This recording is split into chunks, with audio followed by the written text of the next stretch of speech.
சொன்னாங்களே செஞ்சாங்களா? அதாவது ஒரு படத்துல நம்ம வடிவேல் சார் இந்த எம்டி பாக்கெட்டை எடுத்து இப்படி காட்டுவார் தெரியுமா? அந்த மாதிரிதான் ஒவ்வொரு வாக்குறுதியும் படிச்சுட்டு அந்த எம்டி பாக்கெட்டை இப்படி நம்ம காட்ட வேண்டியதுதான்.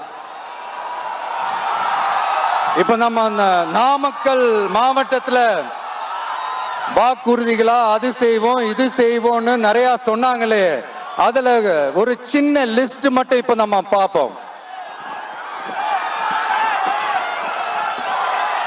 ஒவ்வொரு ஒன்றியத்திலும் தானிய சேமிப்பு கிடங்குகள் அமைக்கப்படும்.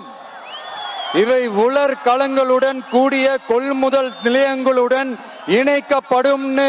வாக்குறுதி நம்பர் 50.